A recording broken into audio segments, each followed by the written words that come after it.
You're tuned into Inside Lowell. Inside Lowell podcast brought to you in part by Washington Savings Bank, serving the greater Lowell community for over 130 years. Make the switch now to Washington Savings Bank. WellPoint. Unicare is now WellPoint. New name, same commitment to Massachusetts. At WellPoint, your whole health is their whole point. Boston North Company, offering a wide variety of business solutions to help restaurant and retail clients save money. Boston North. Mahoney Oil Company, providing warmth and protection to families in Greater Lowell and Southern New Hampshire since 1925. That's Mahoney Oil. Francis E. Preventia Insurance. For auto, home, business, and life, trust the agency Greater Lowell has counted on for more than 40 years. Francis E. Preventia Insurance. GoPuff. A grocery store right at your fingertips. Use the code Lowell20 to receive $20 off your first order of $21, plus free delivery. Download the GoPuff app or visit gopuff.com today. And by the Massachusetts Pirates, bringing all the hard-hitting action and excitement of arena football to the Tsongas Center in Lowell. Get your tickets today by visiting masspirates.football.com. And now, time for another Inside Lowell podcast. Inside Lowell. If Lowell is your home, this is your place.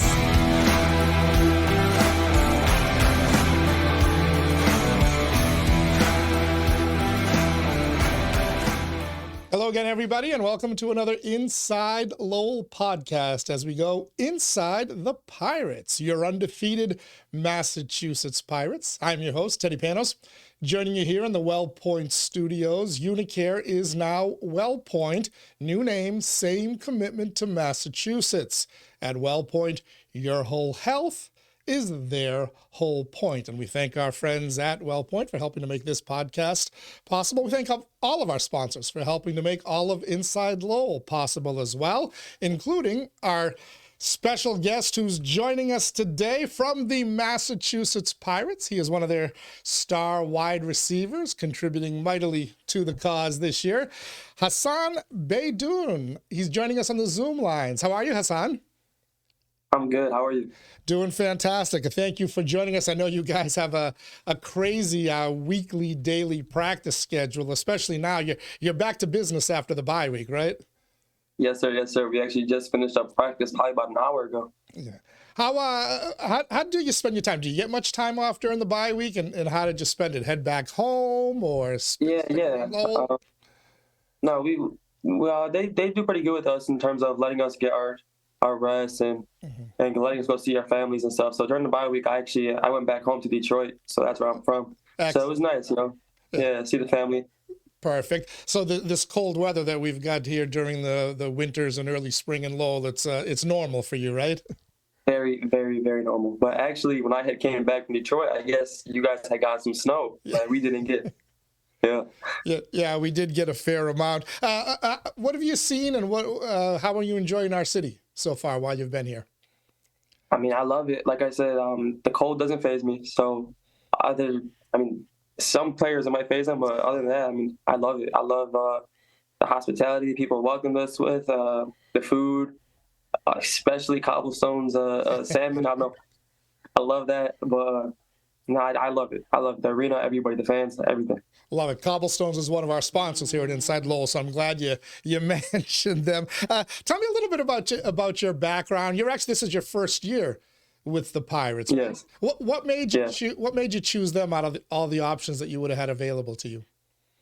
So coming out of high school, I had zero options to play football. So I actually went to college at Eastern Michigan as a regular student. I had tried out for the team in my second semester after school.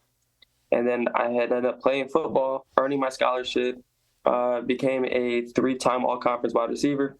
And then coming out, I was in the 2023 NFL draft class. Coming out, the only thing I had was a mini camp interview with the New York Jets. It went really well. I actually enjoyed it a lot. Robert Saleh was a great coach. The facility was very nice. But obviously my time there was very short. And I came back, and then I received a message through Instagram, and they're like, "Yo, we're interested in you. What's your number? Let's talk some stuff out." And then one thing led to another. I actually had a former teammate that played here, Mike Glass. I don't know if you guys remember him, but I reached out to him. He said, go there. He said he loved it here. He said, go there. And I came here, and honestly, it's one of the best decisions I've made in my life. Yeah. So a lot of fascinating stuff there. At first, so you were in minicamp with the Jets. Did you actually get to get some run with Aaron Rodgers before he popped his Achilles on the season opener? No, it was a rookie minicamp. So I mean, okay. some veterans were over there spectating, but I believe Aaron Rodgers was at the Kentucky Derby at the time. So he was enjoying himself. Yeah, he's got an established career, so he can afford that. But you said, fascinating to me, you had zero options coming out of high school, and you basically had to walk on. That is stunning, because when I looked at the career accomplishments, and you kind of listed them, right? 3-time All-MAC player, but you set their single season reception record with 97 in a season. You've been over 1,000 yards. I mean, one game, I think 12 catches, 160. You put up crazy numbers, my friend. How does somebody like you go unnoticed by all the colleges out there that are recruiting talent? I mean, I'm listed at 5'8". I don't want to say it plays a factor. I'm not trying to make excuses, but at the end of the day, God has a plan for everybody. So whatever the case is, all I can do is say God is great and keep moving. I mean, do I truly believe I deserve to be at the NFL level? I think, obviously I believe I can compete with anybody, but it's no knock here. I mean, I'm happy to be here. There's some real competition here, especially on our team, and I'm finding my way over here. Like, there's competition everywhere, and I'm blessed to be here. Is there a player that you pattern yourself or your style of play after? He's a lot faster than me, but this is a player I grew up watching. He's not in the league anymore.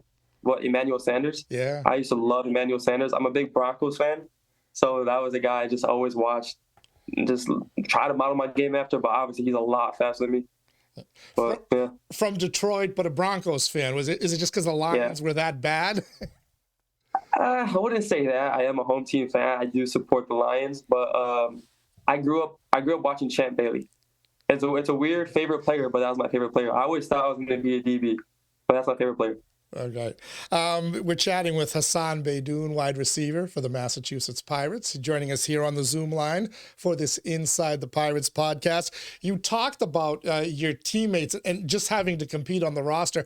The thing that surprised me is the level of skill, especially in the skill positions. Every week I'm watching one of your fellow wide receivers or Jimmy Robinson, the running back, making plays that, we all get attached, right, to the local team. But maybe it sounds like an exaggeration to say you're watching NFL quality play. But, the catch T.O. made a couple of weeks ago that made the ESPN play number one.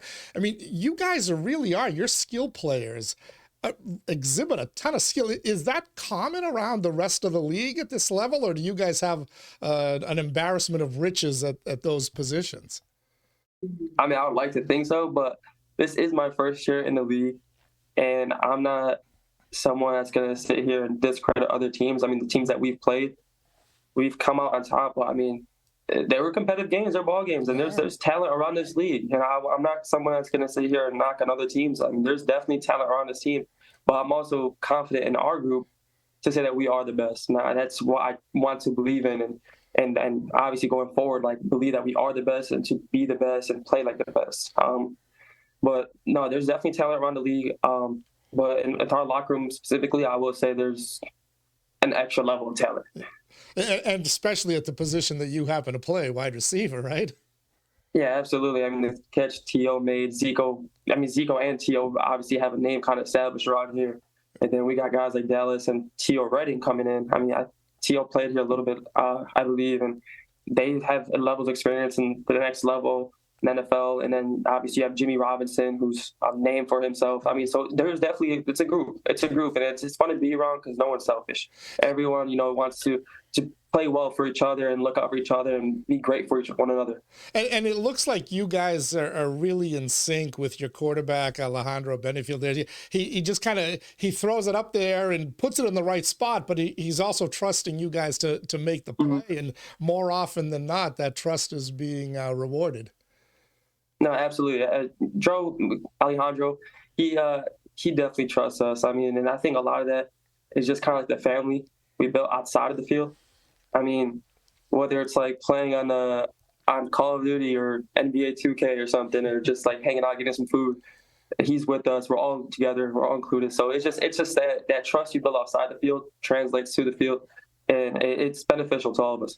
You've mentioned that the level of competition, and you guys are 3-0, which is great. But each one of those games has been a struggle at one point or another. I'd say the second game you guys were in control, even though the final score was tight. But I almost feel like there's a week coming up here, and hopefully it's this week in front of the home crowd where you guys are going to kind of bust out. Is that kind of the talk in the locker room now, that it's great to be 3-0, but it's time to maybe put teams away and kind of coast a little bit? Yeah, obviously, it's a lot of new guys on the team, including myself. We kind of expressed it, and we wouldn't accept anything that we wouldn't accept in a loss. So I mean, we obviously go to the film room. We try to correct a lot of this stuff that's going on, and at the same time, we also got to sit back and realize like these are also other athletes trying to make plays too. So I mean, there's gonna be some times where other teams just make good plays, and it's competitive football, and obviously that's what the fans want to see, right? Yep. We want to win every game by a large margin, but at the end of the day, these are other grown men playing football. So we want to do what we want to do and control each game, and we're capable of doing it. And we get to it, and we strive for that. But at the end of the day, it is football, and other guys are trying to make plays across the ball. And we can come out 3-0, we'll take it. It's not pretty, and we want to clean it up, and we're going to clean it up, but we'll take it. Yeah, and also I can tell you're certainly winning over the fans, especially the younger fans. My son has a ball, and I can kind of see the excitement on the kids' faces around there. And you guys make it a point, during the game, during stoppages in play, or anytime somebody makes a big play, you kind of run along the boards and you're high-fiving the fans. And there's a lot of interaction there, which I didn't expect, but it's certainly, as somebody who's taking his son there, it's something that I appreciate. No, especially the young fans. I mean, to all the fans, we try to interact as much as we can, because we appreciate the support. We really do. We want to see a sold out stadium. We're not too cool for the fans, or too big for the moment. We appreciate this, and especially like coming from the college level where the stands are a little bit more full, and it's family and a bunch of students and all this stuff, coming to a level where it's like people don't have to come watch your games. You know what I'm saying? You got other leagues out there that are supposedly bigger and better, and people still come out, especially in the city, the way Lowell has taken us in and treated us with generosity and all this stuff. It's just like we want to interact, and it generally comes from our heart. It's not like we're told to do this. And then seeing the little kids come out there with the little NFL jerseys on, tossing the ball, all that stuff, like that was us once upon a time. Like I didn't matter what football it was. If I was a little kid in the stands, someone's playing football that's bigger and older than me, I thought they were the coolest person in the world. So I would love if they interacted with me. So why not interact with them? Love to hear that. Finally, looking ahead to this week's game, the Iowa Barnstormers are coming in 7:00 Friday night. What do we know about them? What do you know about them, I should say? And what's the focus for the team, but also for what you have to do Friday night? What I know about them is my teammate in college, Keon Williams. Little shout out to Keon Williams. He plays for them. He's a wide receiver number 3. We went to school together. He's one of my best friends. So I'm gonna talk a little smack here. I mean, what I know about them is he starts wide receiver for them, and I'm hoping he gets 0 yards, 0 catches, 0 touchdowns. I have the utmost confidence in our DBs to do that. So I hope they do that. And then other than that, I don't. Obviously, we have the game plan and stuff, but I don't know too much about the personnel. But like I said, we just kind of worry about what we do over here, and just going out there and playing our game. Are you secretly hoping that some of your defenders toss him over the boards, as they did to a couple of poor guys from the Sioux City Storm a couple of weeks ago? if it can guarantee no injuries, maybe a little bruise, absolutely. All right. Well, Hassan Beydoun, thanks a lot for joining us here. Congratulations on the great start to the season, and best of luck this Friday night and going forward. Hopefully we can keep this ride all the way. Thank you for having me. All right. Thank you so for having me. You got it, my friend. That is Hassan Beydoun joining us as we go inside the Pirates here on this Inside Lowell podcast. Inside Lowell, as we like to say, if Lowell is your home, this is your place.